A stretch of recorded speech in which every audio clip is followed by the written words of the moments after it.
years before you can get, eligible for the draft. But we all know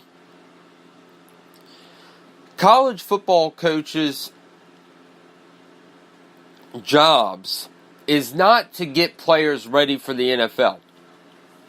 Their job is to win college football games and win national championships. That's their job.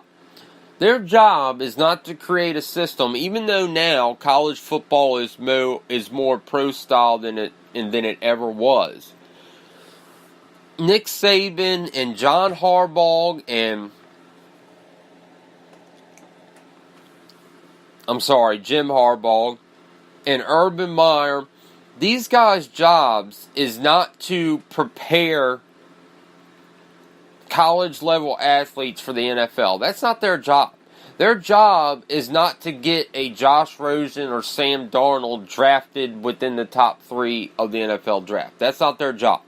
That's not what they get paid by the schools to do.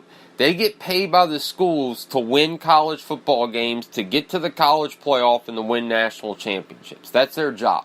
Their job is not to groom somebody for the NFL.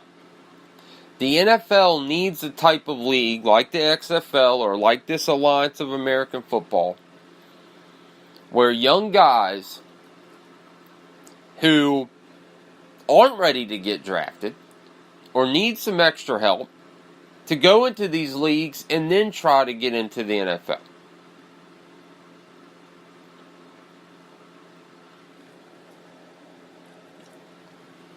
I think there are a lot of good college players, especially at the quarterback position,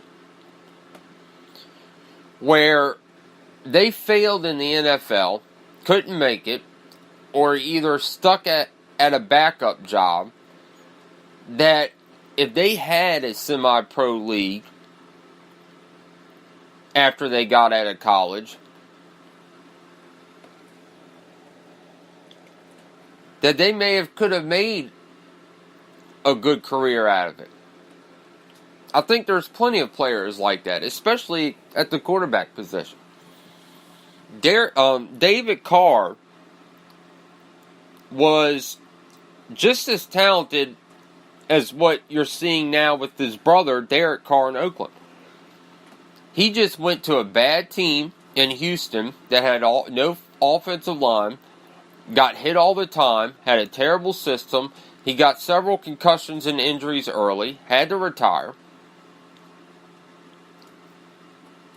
If he would have been able to sit there and go, you know what? I need to go to a semi-pro league, or I need to do this to try to get back into the NFL, or try to get back with a different team. Could have had a really good career. And I think there are plenty of other players like him, especially at the quarterback position, where if they had a semi-pro league in place, wouldn't have fallen out of the NFL. I think Johnny Manziel is a prime example of this. Now, Johnny Manziel was too much entertainment, too much self-preservation, didn't care about the playbook and film, didn't care about putting in the work.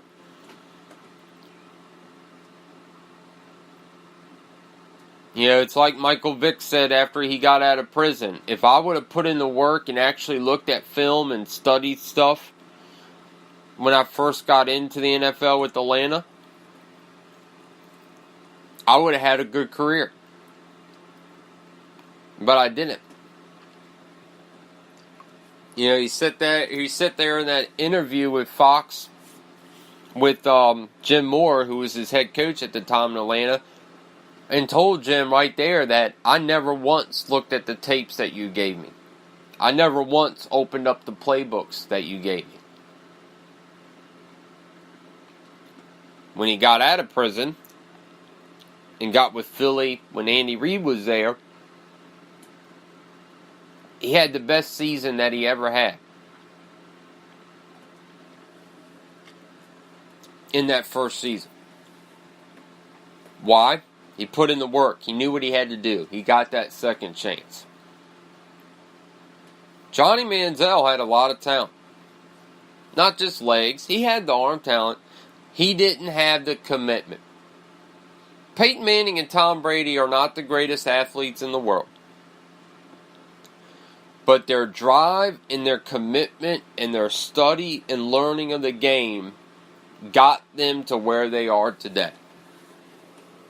Period. They didn't have the best arm strength and all that, but they had the drive and the commitment. That's why Tom Brady, in my opinion, best quarterback to ever play the game.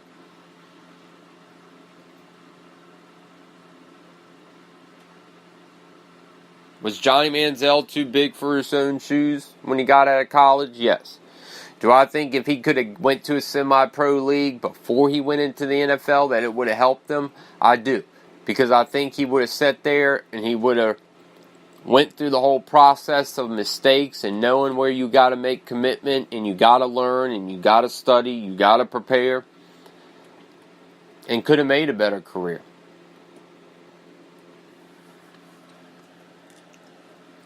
Now, obviously, there are just flat-out busts. We all know. History tells us, besides that draft where Eli Manning, Ben Roethlisberger, and Phillip Rivers went within the first, 2 rounds, I believe it was. Usually, you don't have more than 2 quarterbacks that get drafted within the first 2 rounds actually make it in the NFL, actually are legitimate starters. So when you look at this year's draft, Sam Darnold, Josh Rosen, Lamar Jackson, Baker Mayfield, there's a good chance that Josh Rosen, Sam Darnold, and Baker Mayfield, and Josh Allen are going to go in the first round. That's 4 quarterbacks. History tells us that probably more than likely, only 2 of them are going to be successful franchise quarterbacks. Maybe only one of them. It's good that the NFL is going to have this Alliance of American Football, is going to have the XFL.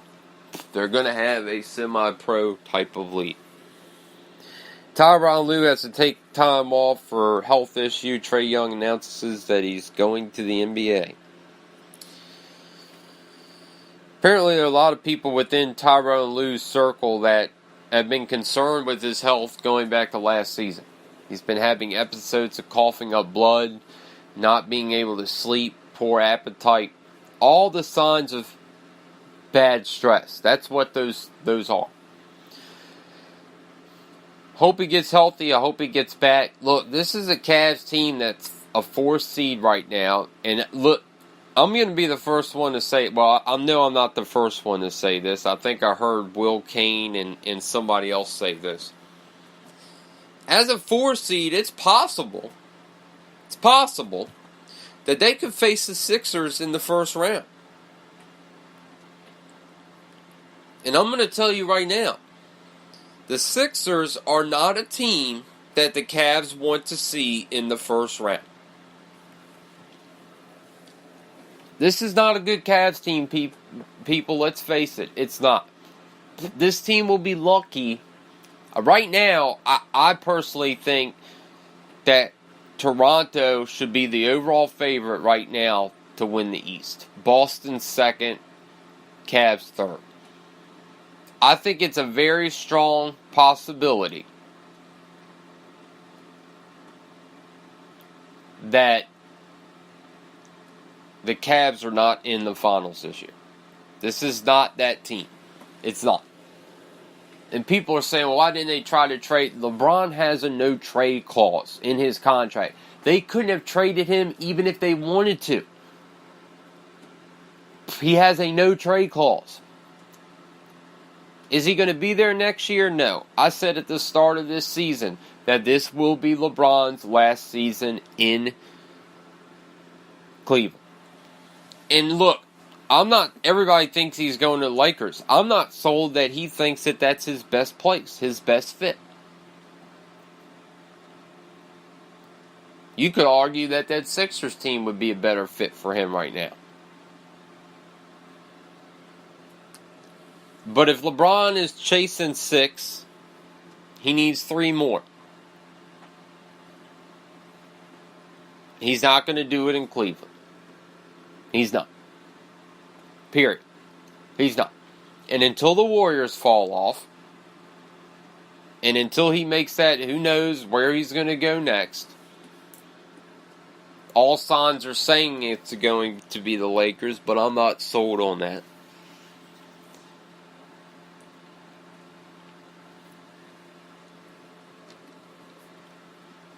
But LeBron knows Warriors are going to be the team to beat for probably the next 3 seasons at least. At least the next 3 seasons. And he may sit there and say, that Sixers team looks good, man. And they're only getting better. And they still have draft lottery picks stocked up. Still. He may view them as a better option than LA. LA's a distraction. Lonzo Ball, all that chaos, even though LeVar Ball recently has been quiet. We all know that environment. We all know what that brings. The Sixers, even though whatever team LeBron goes to, it's going to bring attention, it's going to bring media, it's going to bring a circus. In Philly would be a lot less stressful than in LA. Period. And look, I'm still not sold on Lonzo. I think he's a great defensive player, but he's not what some people build him to be. I think that Ingram and Kuzma are the centerpieces for the future of that Lakers team. Ingram and Kuzma. But LeBron might sit there and say, do I want to go to LA? Do I want that type of environment? Do I want that Lonzo Ball and all that other stuff, type of chaos? Do I want that? Or do I want to go to Philly? Or you got Ben Simmons, Joel Embiid. And they're Markelle Fultz, and they're still stocking up players. They still got future draft picks. They're going to stock up this draft.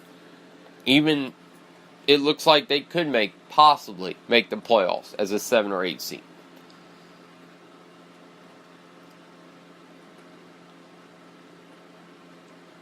And I'm not sitting here saying that the Cavs at a 4 seed have no chance to make it to the finals. They have a chance. We've seen, last year, they kind of didn't have the best of the season, but still they finished second behind the Celtics. And then they got into the playoffs and they only lost 1 or 2 games the whole time to the finals.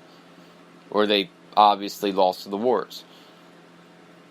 But right now, that Cavs team, since making that big fire sale and trading all those players away, is 8-7. 8-7. I don't see them as how you can sit here and say right now that they're the favorite in the East.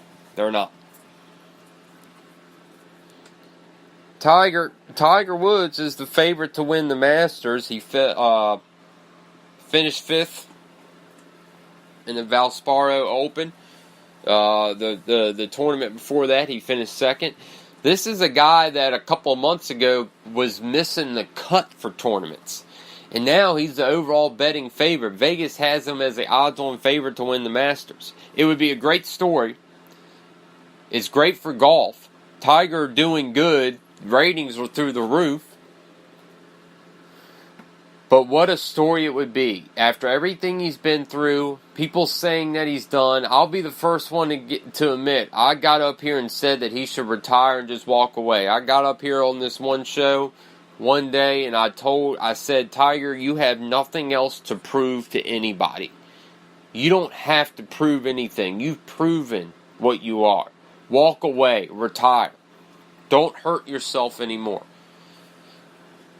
I mean, for God's sakes, the man had to get his back fused together.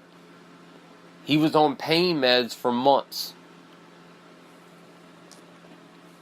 I hope he stays healthy, and wouldn't it be a story if he wins the Masters? Could you imagine that story? And I got to ask the question.